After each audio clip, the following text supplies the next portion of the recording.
Bismillahirrahmanirrahim. Assalamualaikum warahmatullahi wabarakatuh. Oke. Perkenalkan, nama saya Ali Febrianto. Di sini saya akan menjelaskan tentang SSL atau Secure Socket Layer di dalam suatu website. Oke. Pertama-tama perkenalkan nama saya terlebih dahulu. Saya adalah Febrianto dengan NIM 19.180.37. Oke. Kemudian langsung ke poin pembahasan ya, pendahuluan dulu. Jadi istilah SSL ini tuh tentu saja sudah tidak asing bagi para blogger atau pengembang website. Dari kebanyakan orang atau secara umum, sertifikat SSL ini adalah suatu elemen penting dalam menunjang performa sebuah website. Di dalam SSL ini terdapat banyak sekali fungsi yang dimiliki oleh SSL, mulai dari melakukan enkripsi data pribadi, meningkatkan ranking SEO, hingga menambah reputasi di mana calon pembeli atau user yang mengakses website kita. Dan untuk poin-poin penjelasannya, yang pertama saya akan menjelaskan tentang SSL. Kemudian poin kedua, seperti yang tertera di bulan berikutnya, nanti saya akan menjelaskan satu persatu. Oke, langsung saja ke pembahasan poin pertama, yaitu tentang apa itu SSL. Jadi SSL atau Secure Socket Layer adalah sebuah cara atau metode situs web membuat sambungan aman dengan browser web pengguna. Jadi ini secara bahasa manusiawinya, secara bahasa awamnya adalah tidak jauh-jauh dari keamanan, masalah keamanan ya. Jadi setiap kali seorang user web mengunjungi situs yang aman yang menggunakan teknologi SSL, ia akan menciptakan sebuah link yang terenkripsi antara sesi browser mereka dan website server. Kemudian SSL adalah standar industri untuk komunikasi web yang aman dan digunakan untuk melindungi jutaan transaksi oleh setiap hari. Jadi secara gampangnya SSL ini dapat membangun kepercayaan user yang mengakses website kita. Ya. Kemudian untuk poin kedua yaitu maksud dari sertifikat SSL. Jadi yang pertama adalah website server harus memiliki sertifikat SSL sebelum dapat membuat koneksi SSL ya. Kemudian poin kedua adalah ketika seseorang mengaktifkan protokol SSL di server mereka, maka diminta untuk menjawab pertanyaan yang akan membangun identitas website. Ketiga, pertanyaan meminta informasi tentang kedua situs dan perusahaan. Terus yang keempat, setelah sertifikat SSL yang dimana server web menciptakan dua kunci, kriptografi, suatu adalah kunci pribadi dan yang lainnya adalah kunci publik, kayak publik. Jadi kita akan memberi dua kunci, yaitu kunci pribadi dan kunci publik ya. Terus yang terakhir adalah hal ini digunakan untuk bersama dengan proses enkripsi. Jadi sebelum kita akan membangun sebuah SSL, biasanya itu kalau kita pakai SSL yang berbayar, kita harus melengkapi beberapa data ya kan.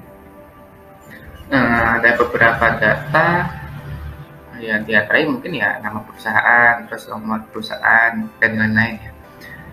Sebenarnya ini ada beberapa metode, ada berbayar dan gratis. Nanti di slide berikutnya akan saya jelaskan ya. Terus pembahasan di poin ketiga yaitu kenapa kita menggunakan SSL ya, dan fungsi SSL itu bagaimana sih? Nah, yang pertama adalah SSL bisa menambah kredibilitas website.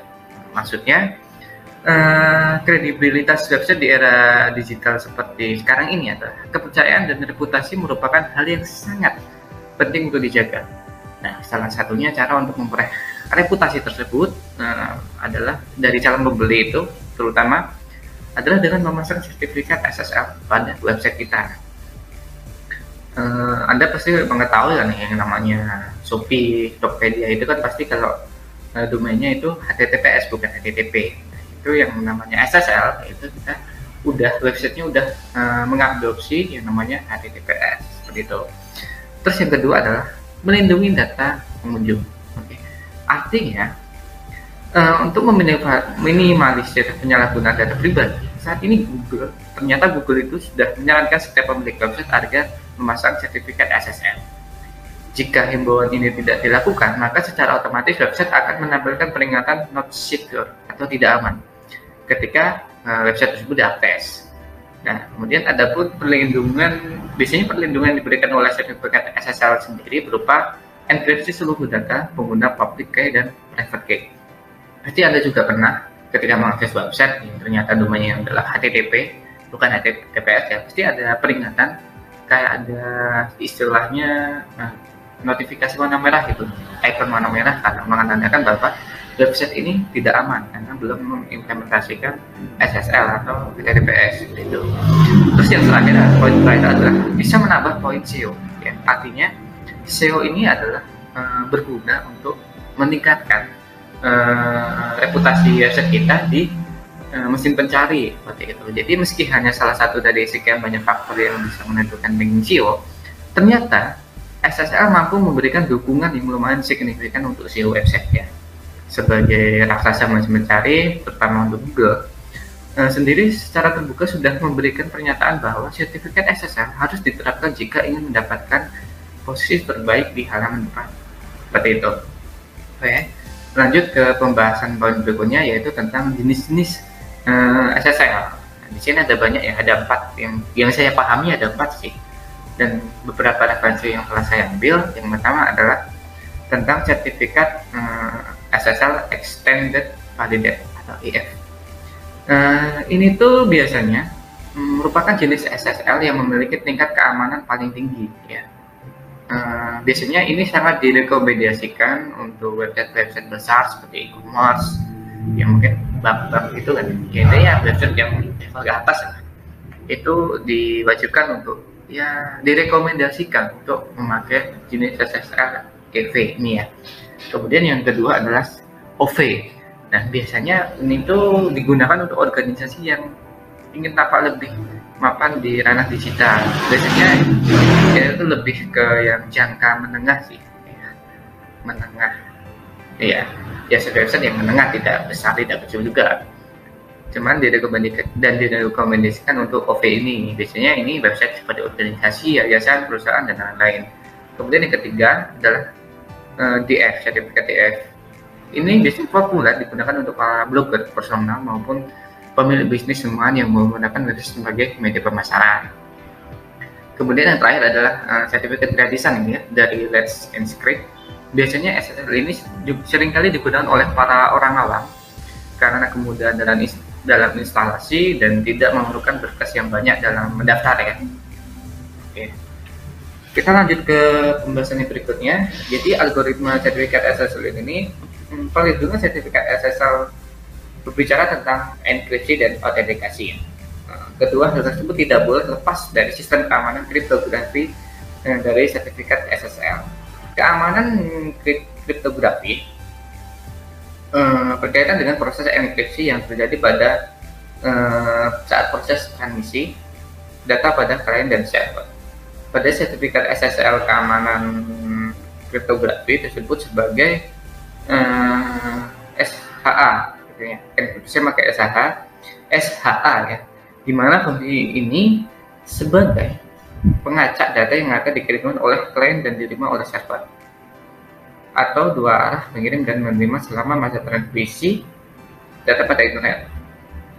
Biasanya hal tersebut menjamin aktivitas transmisi terhindar dari kejahatan phishing atau pihak ketiga yang tidak bertanggung jawab. Oke.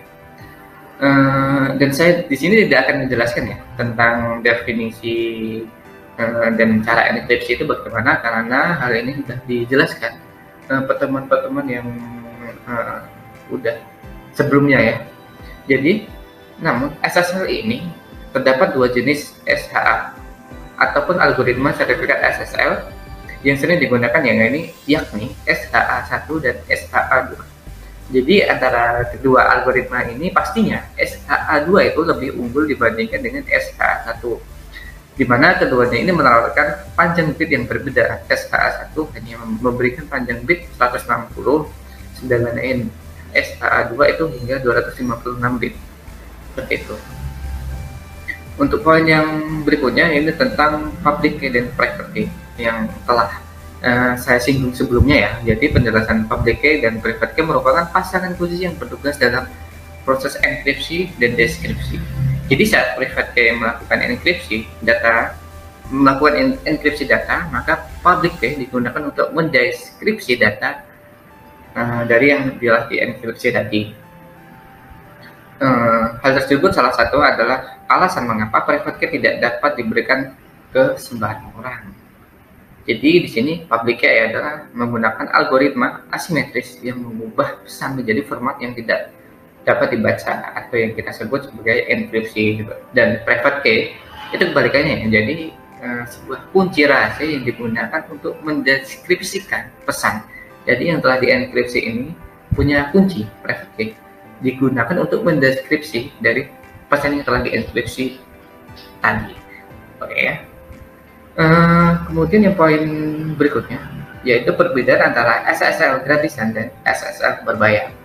Jadi yang telah saya singgung sebelumnya ya, yaitu ketika kita memakai SSL gratisan, di sini tuh biasanya tidak menampilkan beberapa informasi perusahaan ya. Tapi tetap aman, cuman karena dia gratisan itu ya minim fitur. Nah, jika dibandingkan ya, dua gambar ini dibandingkan, ini gratisan yang atas dan bawah adalah berbayar. Dan berbayar ini punya sebuah informasi yang menyatakan ini website ini milik perusahaan mana sih? Nah, ini fungsi SSL-nya udah terampil. Oke.